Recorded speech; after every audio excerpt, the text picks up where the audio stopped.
This is Pet Life Radio. Let's talk pets. Welcome to Animal Rights on Pet Life Radio. This is your host, Tim Link, and I'm so glad you're joining us today. My special guest, this is always so much fun, my good friend, needs no introduction, but I'm going to give her one anyway here. She's the New York Times bestselling author of the Mrs. Murphy Mystery Series. She sold more than 7.5 million copies of her book. It's unbelievable. Hopefully she doesn't have another 7.5 in some warehouse somewhere. That's what I'm wondering. So welcome back to our show, my good friend, Rita Mae Brown. Rita Mae, how are you? You know, I'm wonderful despite this weather of biblical intensity. I don't know how else to describe it, but I'm fine. The hounds are fine. Everything's fine. And, you know, I am just surprised, and I know you do this all the time. I mean, this is no big news to you, and you're talking to everybody, but there's a lot of wonderful work out there now about animals. Yeah, and there is. I think the message is getting out there, and a lot of new opportunities, you know, things we haven't thought of before, and voices we haven't heard from before. And so I think the message is getting out there. What are some of your accounts that you're seeing that's new and exciting? Well, I mean, I've always been interested in guide dogs for the blind. And also, there are books that you like to read, wonderful books you like to read. You know, somebody writes about a dog that saved their life, and they truly did. And then, and I'm not sure what's what, but I try to pay attention to these special agencies of dogs for our veterans. And I think people are beginning to understand how important dogs are to mental well-being. Yeah, absolutely. You know, it's taken a long time for, you know, from at least a scientific or medical standpoint for people to start realizing the health benefits of having an animal around. So we've seen that over the years where it's, you know, known to, if you have a cat or a dog or an animal in your life, it lowers your blood pressure, extends your life, makes your quality of life better, your ability to be able to get out and have commonalities with people. All that definitely stands true. But now I see even more people becoming more aware, whether it's food, for instance, is a big part of it. You know, we had the big health scare with all of our canine and feline food coming out of China in years past and being poor quality and having some issues. And now we're seeing not only more and more people step up, companies step up and improve their products, but also new players getting into the market, not only from a financial standpoint, but just from a pure, you know, good, high quality food standpoint. And I know I get called quite often, you know, during my consultations. You know, no, I'm not a veterinarian or a nutritionist. I have my own experiences and experiences of clients, and as well as the things I read. And that's always seems to be one of the big topics. You know, people wanting to know, okay, what is it? What's the differences in the foods, and what should I be feeding my animal? Yeah, it's true. I mean, in the old days, you just opened a package and didn't think about it, or you opened a can. And of course, I have a foxhound to feed. And we're very careful about that because we have to change the protein and fat contents according to the season and if they're hunting or not. So we're vigilant. And of course, I have a wonderful vet that I think probably most of your listeners do, and you do too. But it's fascinating to me. And, you know, we think all animals are like ourselves, but they're not. Their digestive systems are a little different than our own. And I'm learning all the time, and I wish I knew more, but you do. So I know if I get in a jam, I'll just call you. I've got all the answers, whether you want to hear them or not. That's the key.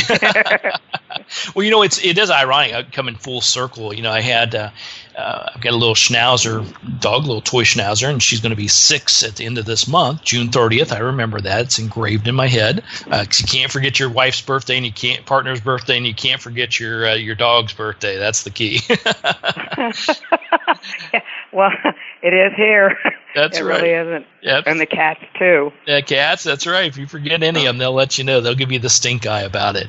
You know, but when we first got her as a pup, I did customize food. I spent a lot of time in nutrition. I made her food. I used a lot of high-end, vitamins or herbs and seaweed and things of this sort. And it worked well for her the first year.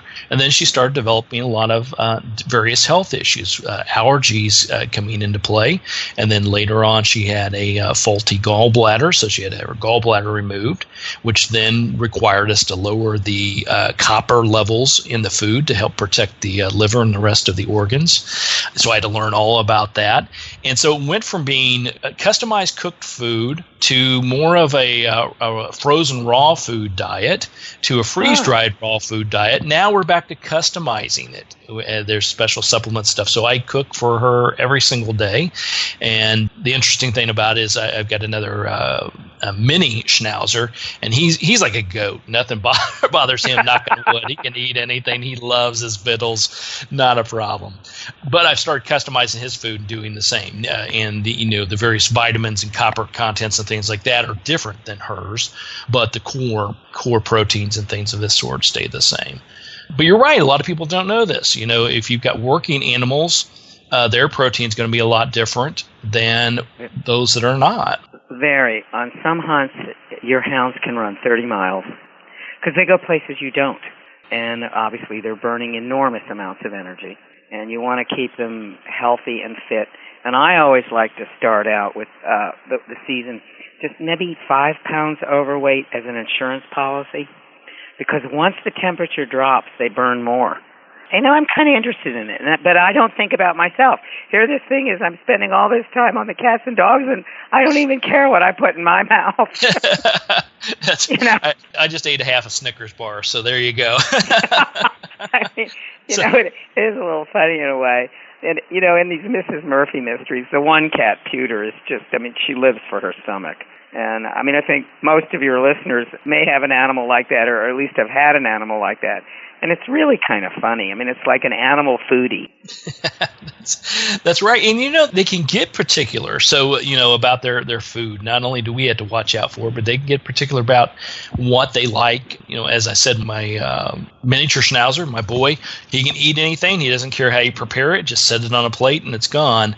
And, the little one, not only do I have to customize it based on her health issues or challenges, but she likes it a certain way. So if it's not, if her green peppers and, pure chicken and things like this are not finely pureed, she won't eat it. Well, tell you what. Yeah, spoiled rotten. So tell us a little bit about the latest. We've got Sneaky Pie Brown's back in action. The latest book is called Probable Claws. It takes a cat to write the perfect mystery. Love it. So tell me a little bit about the book, the latest mystery. Are there some new characters involved, and what should people be looking out for here? Well, I don't want to give the story away, but it's based on a true incident, which happened back in the late 70s. And, of course, I had to cover it up. And I don't want to mean cover it up, not that there was terrible wrongdoing, but there was, for lack of a better word, covering up something that might be valuable to science. And of course, it was a different time then. But I had heard about it from the medical examiner's daughter. He's gone now. The man that was alive when all this happened. And I thought, wow, there is a really good story here. And so I started doing my research and just got deeper and deeper into it. And I thought, the cat would really get into this. But it's fascinating to me how, in some ways, we don't even know where we're living. We don't know what's around us. Mm. And, look at Americans with their history. Most Americans don't really know our own history. And then if you go before human history, we really have paid very little attention. And this earth has changed many times. And we're fairly recent. What are we, like 300,000 years or something like that? So I just got myself terribly excited about the research. And so I started to write this. And I thought, as I'm writing it, I have to be careful. I don't want to name names, even if they're no longer with us. Right. I don't want anyone to, or their families to be criticized. But this did happen. It's fascinating. Of course, I know, obviously, we know each other very well, and I know how great of a writer you are and how you dive into the history and do so much research. But I have to admit, when I first started reading this, and I won't give away all the characters and everything here, but basically there is someone on a motorcycle shooting, right. Shooting people. So I read that, the first part of that, I'm like, okay, I know Rita Mae does her research, and there's going to be some historical twist or something in here that's going to be really good. But when I first took a look at it, I thought this has got to be okay. as an outsider looking into the writing process, I got to be thinking, wow, I've done so many of these books. What haven't I done? Oh, hey, guess what? Somebody drives by and shoots somebody on a motorcycle. I'm asking Bandit shoots somebody on a So for the novice that don't know you or you're a big fan of you and know how much research you put into this, I would sit back here thinking, okay, what else can I have Sneaky Pie do? Oh, hey, let's have. Well, also, I have a soft spot for motorcycles. I really like motorcycles. There you go. But, yeah, I mean, sure, when you do as many books, I mean, what is this, the 27th or something like that? I mean, you can't kill people in unique ways every time. I mean, there are really only so many ways to kill people. I mean, unless you want to get into ritualization or something like that. Right. But why they're killed is always interesting to me. Yes. What will drive somebody to that? I mean, the fifth commandment, thou shalt not kill. And we do it all the time. Yeah. We could get in, and I know you and I offline have gone into these discussions about the sometimes hypocrisy of life and of this world. Right. So don't even get me started there. That's a whole different show I think we could create on that topic, and there's probably somebody doing it much better than I am. Well, I doubt that they are, and I think you'd find a lot of people agree with you. We have many questions in front of us now, and I try to put them in the books in an entertaining way, if that's possible. Get people thinking, have a good time. I mean, I'm not here to be writing War and Peace for you, but, maybe you can learn a little something and maybe ask some of these questions that I think we're all asking. And we may not have the answers, but at least we're asking. And the one thing Tim, because of your show, people that are readers, people that are interested in animals, are generally active people. So they're busy in their communities, they're doing things, and they're the movers and the shakers in a way. I mean, they're the manpower for many of these nonprofits and stuff like that. So that's interesting. The questions that people come up with that have read your books or have listened to your show, and you realize, they're really thinking. Yeah, I'd like to think so. And from what I've seen, obviously, I've been involved with this for quite some time now, and obviously ran my own, or was president of a humane society, and then worked with quite a few rescues across the nation. I understand what it takes to get it done, and I do believe people are active. They want to know more. They want to learn more. They want what's best for not only their animals, but the animals around them. And then I do think that expands out past that. They want to be more aware of just everything around them. If they feel they can or should, they'll take a stand on whatever topic it is. Well, can I brag? Can I have a braggadocious moment here? Sure. We have saved skunk babies. The last 2 days, we found little teeny-weeny baby skunks in a pipe, in a drainage pipe. And I know none of the dogs killed the mother, or we would know. I mean, you always know when somebody you would know that one. But we didn't know where the mother was. So we tried to protect, the babies and not have water running through it and all this kind of stuff, and to keep the house dogs away, which was actually pretty easy. And by God, if the mother didn't come and move them. From where you rescued them? Yeah, but she put him there in the first place. And I wonder why. I don't know, but I was afraid if she didn't come in 2 days, then I was going to save them. And there's usually a nursing cat around here somewhere because of the feral cats, which little by little I try to get fixed. And I thought, well, I can put them with a nursing mother and maybe we can save them. But, I mean, I don't know about what's going on down there, but this has been a marvelous spring for reproduction. Some years there isn't much of anything. They know it isn't going to be a good year for food, I think. But this year, I've got everything. I got turkeys everywhere. And I just look out and I think, well, this is what made people happy in times past. Now they just kind of look at their computer screen. Yeah. Isn't that sad? Yeah, I saw a little video clip that popped up on social media, and they were showing tourists in a gondola in Italy, and all of them were sitting there texting or looking at their devices. And I thought it was a joke at first, but later found out that it was true, which is sad commentary for sure. But yeah, we've seen an influx of animals around here too. A lot of wildlife, animals you don't typically see. We see a lot of birds coming. A stork flew over the house just the other day, and I live. Wow. Yeah, I don't live too far from a massive lake here, but it's rare that I see something of that sort. And it was funny, all the predictors, how they say it, people that are predicting, we'll put it that way. They said, here in the southeast, we had a very cold winter, so your bug population should be fairly minimal this year. No, that's not happened at all. I can say that for sure. Bugs are out plentiful, so we got to be careful around here. And some of the more enjoyable ones are popping up. The place that we live in is relatively there's a lot of woods, a lot of grass and things around us, but it's fairly pretty much in the city. But this year we saw an abundance of fireflies. Oh, cool. Yeah. It's really cool, and that takes you back to the days when you were a kid, when you used to get the old ball jar and put the holes in the top of it, and you would catch the fireflies, and you put them in the jar and see them light up, and then of course I would release them at the end of the day. But so it took me back to my youth, and I hadn't seen any of those for quite some time around here. You just brought up bugs, and that was my first great religious crisis. I was little. I wasn't in grade school yet. And I remember saying to Mother, "Mama, why did God make chiggers?" And my mother looked at me, and there was a moment, and she said, "To keep you humble." Oh. Didn't think about it, though. yeah, but that's pretty good, though. That's pretty good. I would remember that. So maybe we can use that for mosquitoes and some of the other ones. I'm not sure. Oh, God. Now, we all had the same thought up here that you did down there. We thought, well, this winter will take care of it.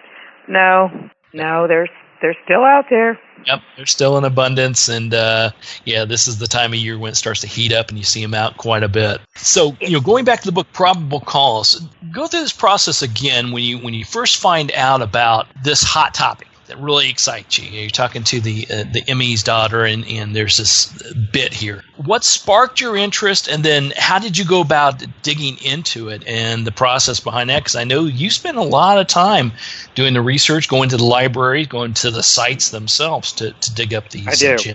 I am so fortunate to do what I do. And I'm so fortunate to live in Virginia because so much of our beginnings is still here. What should I say? Our beginnings since Europeans got here in 1607. But we're getting, some of our tribes have finally been recognized, and I won't get into that. I did a mystery about it years ago.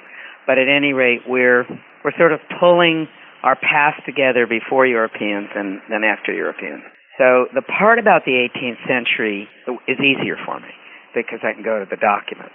The modern storyline, which actually goes back before that was harder for me because that's not my field. So I tried to find people who are geologists as well as early, I don't know what the word is, but early life forms, and got some help. And then, started reading and doing this and that, and was just couldn't believe it. Couldn't believe what's here. Right. Couldn't believe what's under my feet. I knew that once upon a time the ocean was almost up here. I knew that the Blue Ridge were the highest range of mountains in the world, of all time, the highest mountains in the world, and when you look at them you see the power of time. But there was a lot I didn't know at all. And also what happened when we broke up. We were originally one great landmass, as you know, and then we broke up, and we've got Africa and Europe on the other side of the Atlantic, and we've got us here. And if you really look at these land masses, you can see that they kind of fit together. Well, I just had myself a wonderful time, and then also examining life forms from that time and what has survived. Frogs. Stuff like this that I didn't know.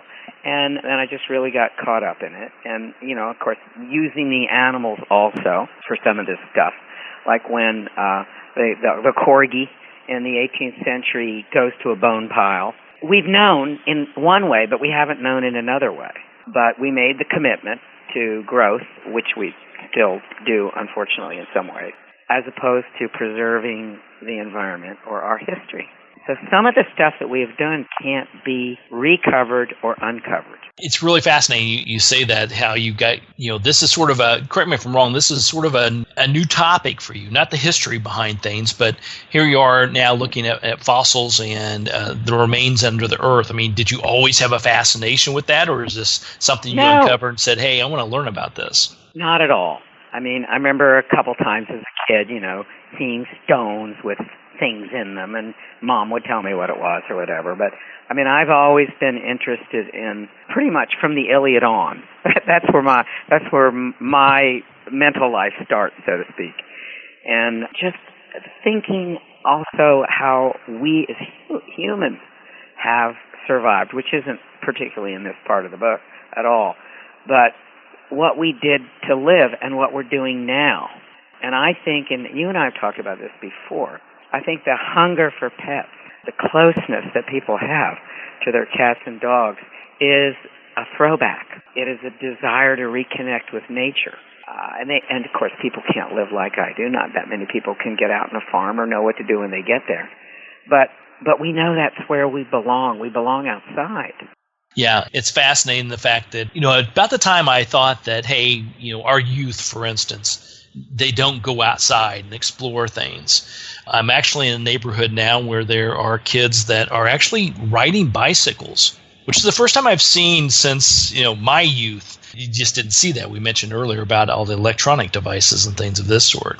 So we're actually seeing them out and about. So I have some, I'm encouraged by this. I'm excited about this. But then could you imagine, like when we were young, when we went out exploring, and if we found say an arrowhead, we thought that was the greatest thing in the world. And I'm not sure now, I could be wrong, and maybe some listeners can tell me this, but I'm not sure if a youngster found an arrowhead, they would actually know what it is, and would their parents know what to do with it? I'm not sure about that. But that was the fascinating things, the little things when you could find an arrowhead or a particular type of rock that you've never seen before and wondered how it got there, or you're maybe taking down. The things that always fascinated me was where we lived. We had a lot of very small older houses, and when you could afford to renovate your house or perhaps build something a little bit bigger, you would go and take down the house or parts of it, and then all of a sudden you would find little things that old cans or the old Pepsi bottle with a label you've never seen before. Yeah. Those, when I was young, was fascinated me, let alone actually going into the deep archaeological parts of it and finding things that have been underneath us for years. That's why it's great to have a dog. They'll find it for you. They will, and they'll bring it back to you. Yeah, especially if it's a critter, they'll bring it back to you. But, it's fascinating. But, listen to people talk about walking their dogs. It's, I think, very soothing, and I think it allows people to calm down from the stresses of their work day. And hopefully it allows them to notice nature a little more, because the dog is. Absolutely. And that's what I thought, one of the things I thought was, I've written about this, and I see going back to electronics again, I see so many people walking their dogs while they're texting, while they're on the phone. And it's like, this is the time for you to actually, connect with your animal and listen to them and have a conversation, whether it's verbal or whether it's, telepathic or however you want to connect with them, get a feeling for what they're all about. And then it's also the time to sort of relax and unwind. It's a great meditation moment for you to be part of that. And so set down those phones, put them away, put them in your back pocket, and connect with the animals. I think it's a great way to do it. So I'm seeing some more people around my neighborhood once again that are starting to do that more. I don't know. I'd like to think they've been listening to my radio show or read my books. I don't know if it's gone that far, but I'd like to think that. Well, one of the things that is fun here is, of course, I'm, right at the foot of the Blue Ridge Mountains, and I'm way out in the country. And it doesn't mean we're uncivilized. In some ways we have more civilization than I would like. But nonetheless, it can still be pretty raw. And you can still see the cycle of nature. You know who's prey and you know who's predator. And most of us don't want to see an animal get killed. But it's part of the cycle. There really is a balance, and it needs to be kept, and we need to step back from it. And what I see lately that really astonishes me is I've got a lot of raptors on the farm, including bald eagles, and they are terrifying. If any of my dogs had puppies, I would not let them out until they were big enough. Yeah. There's no doubt in my mind that they would be snatched up and flown away. Yeah, you'd have to be careful about that. I saw once again, I don't do a lot of social media, but I tell you, every once in a while I catch a gem popping up there. And I saw one the other day that was actually make sure I get this right, it was a fox that caught a rabbit, and then I can't remember if it was a hawk or an eagle catching the fox. Oh. Yeah, so it showed like all three of them in a tandem. What we see here a lot, if we go down to the James, I'm not real far away from the James River, the upper James, which is wide enough. You get down to the lower James, and it's like a mile plus wide. And you'll see, an osprey or something like that dives down and gets a fish. And they're beautiful. They're beautiful birds. And the fish is in its talons, and it's going back to the nest, and a bigger bird comes and steals it right out of their talons in the air. You're watching this act of theft. And you just think, not that I want to say humans are like animals or whatever, but as a human being, you might want to recognize that you do have enemies and give it some care. Mm-hmm. And I don't just mean other humans as enemies. I mean, there are animals that are bigger than we are. Yeah. And if you blunder into their territory, I don't want to say you get what you deserve, but maybe you should have taken a little time to figure out where you are and where they are and what's what. Like, we have a lot of bear here. They're not going to bother you. They're black bear. But if you're out west and it's a grizzly bear, they can kill you, and they don't mind killing you. Yeah. Yeah. And I think it's a matter of, you need to be in the moment, be knowledgeable and aware, and have respect, and I think if you do that, then the animal's going to respect you as well. But if you get into their space and you go in there uninformed or non-caring, you're liable to know about it rather quickly. Well, that's why it's great to have a dog. Yeah. The dog will tell you. Give you that heads up. Another great reason to have a dog. Well, the dog will. Somebody walked in my front door yesterday. I'm on a rewrite, and I can get real focused. And I had run into the library to check a fact, and I didn't know the front door was opened. Well, it was opened. A friend. It wasn't anybody that was dangerous, but she walked in the front hall, and the next thing I knew, it was total chaos. And all those dogs went right to her, and they wouldn't let her move. They didn't bite her, but they would not. She couldn't move. So I ran out, and I thought, what the hell's going on here? I thought, maybe another dog had walked into the house, because we do get a lot of strays around here. And no, it was my friend. So I had to call them all off. But I thought, they're doing their job. That's right. You can't just assume, it may be somebody that was in there, like you said, your friend that's been there 100 times, but they can't just assume they can come walking willy-nilly and into your house without some sort of an announcement ahead of time. Well, I don't know what's going on where you are, but we have coyote here, and they're very efficient killers. And I would not let a child out without a big dog with the child or me. A little one. They'll kill anything. And people say all this stuff, don't shoot this, don't shoot that. And I want to say, do you have any idea what these animals can do? Plus, they hunt as a pack. Yeah. Well, you have to be careful, as we continue to encroach on their land, that's going to happen. It's real interesting because, and maybe I'm at fault here as well, but we built a house, a new house 3 years ago, and lovely place. It's still in the heart of the city, but I just ran across a map of this area dating back even 5-10 years ago. And it's totally changed. Now it's just full of home developments. There's a road that goes right through it, which I distinctly remember 10 years ago that it was only a partial road, then all of a sudden it turned to gravel because the rest of it is just farm and horse land, what have you. And now that's all gone. So even in that short period of time, it's changed. So, that will happen. So coyotes and various wildlife that used to roam this area freely now all of a sudden don't have their space. And, they're going to take advantage of whatever they can. And they'll always take advantage of the easy source. So you got to be you got to be careful, be cognizant of and respect. I think that's the key. Well, that's the fun of doing the Mrs. Murphy mysteries, because I can see the world through the animal's eyes a lot of times. And I have to render it into English. But animals do understand language. That's not so far-fetched. That's right. They don't speak it that we do, but they know what we're saying, obviously. Absolutely. These guide dogs have vocabularies of about 500 words. Absolutely. And I've written about this, my last book, Talking with Dogs and Cats, was a perfect example of that, because they understand more than just our basic words. We know they understand what we call, for a dog when we're training, they know their basic commands, the sit, stays, lays, leave it's, all this stuff. But I firmly believe and know for a fact that they understand full sentences. They know what we're talking about. They know if we start talking about going on vacation, they know, and they want to know, okay, great. Let's pack our bags. Let's go. When are we going? Are we going now? And it could be weeks from now, and they may not even be going. But you better be aware that if you're talking about, they're going to pick up on it. They're going to understand those words you're saying. They're going to understand the energy behind it. And you better be ready to explain yourself to them. Otherwise, you're going to have a dog or a cat or an animal that's going to be pacing the floors and bugging the heck out of you. One of the things that's really fascinating is dogs and horses.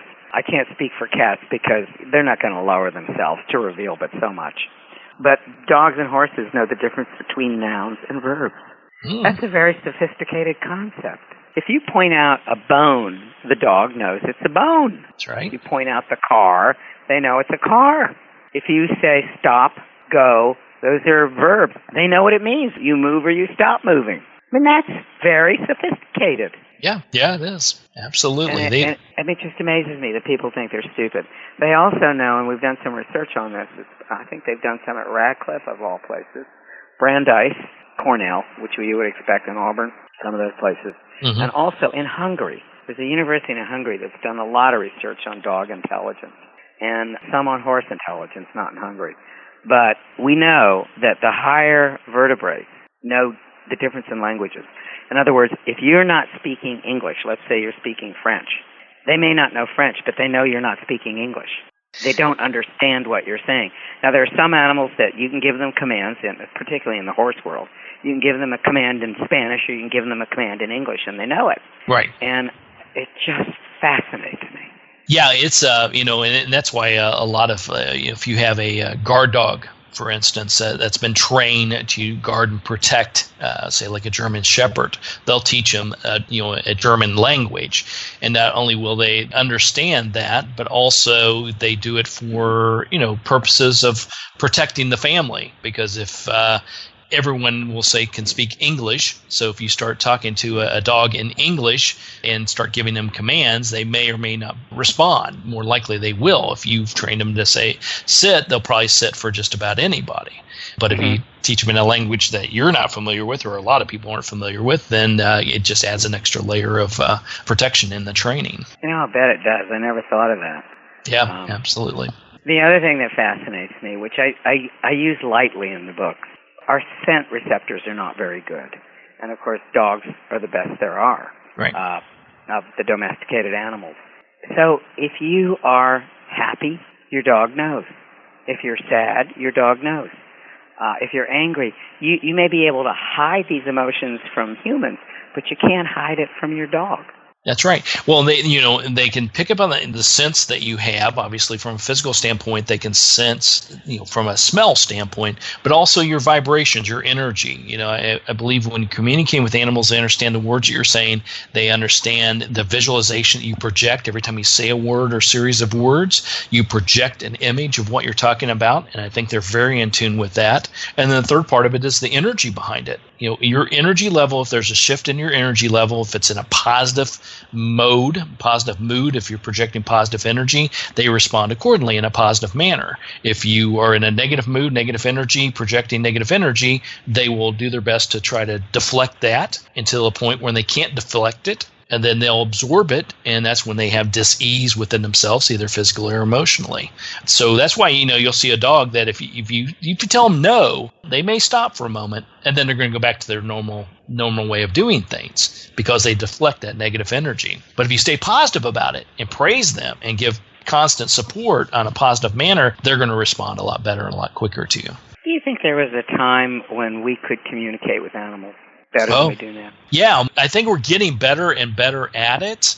I just don't think we allow ourselves to be able to do it. This is sort of the premise of what I do on a daily basis, is helping people communicate more effectively and at a deeper level with their animals. So, when we're young, we know that we can communicate with our mothers. Our mothers have that mother's instinct. We all have heard about that, and we all believe in that. A mom can look at little Timmy and see that there's something wrong, or feel that there's something wrong, or get that gut feeling, that instinct that there's something wrong. And if she acts upon it, more times than not, there is something going on with little Timmy. And you ask the mother afterwards how she knew that, and oftentimes I just had a feeling, I had a vision, I had a sense that this was going to happen. or there was something, I should say, there was something going on. And it's the same thing with animals. Animals talk in that telepathic method. They can communicate without vocalizing or even in motion.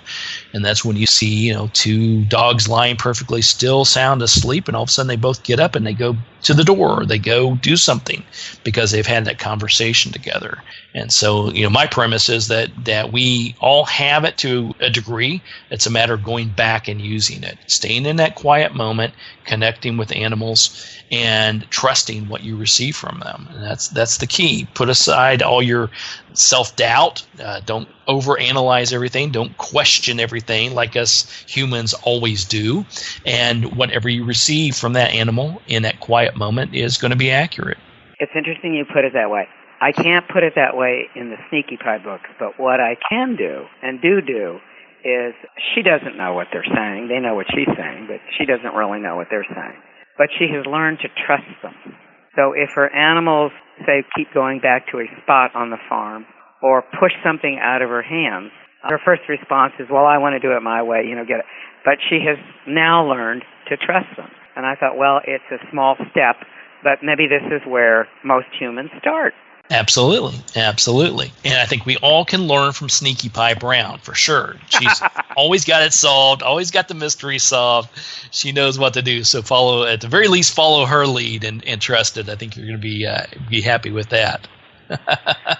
So well, tell us. So. Yeah, absolutely. So tell us a little bit about then, just to wrap up here today, what should people walk away from after they've read the book, had some fun with it? Are there any hidden gems, anything you want them to say, aha, I do. I got something out of that? I mean, I do. I always want them to love their animals and be helpful to strays and, their animal rescue groups. I mean, that's just a given.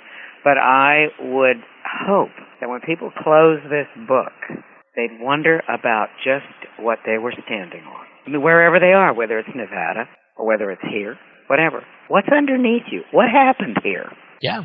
And go do the research, get involved in it, and you may be able to find out you will definitely find out some fascinating things, and you may be able to, educate yourself a little bit more and also just enjoy yourself like you did, finding out a different part of what's going on around you, being more educated, but also having a lot of fun with it. Life's a learning process, and this is definitely going to lead you down that path to learn a little bit more.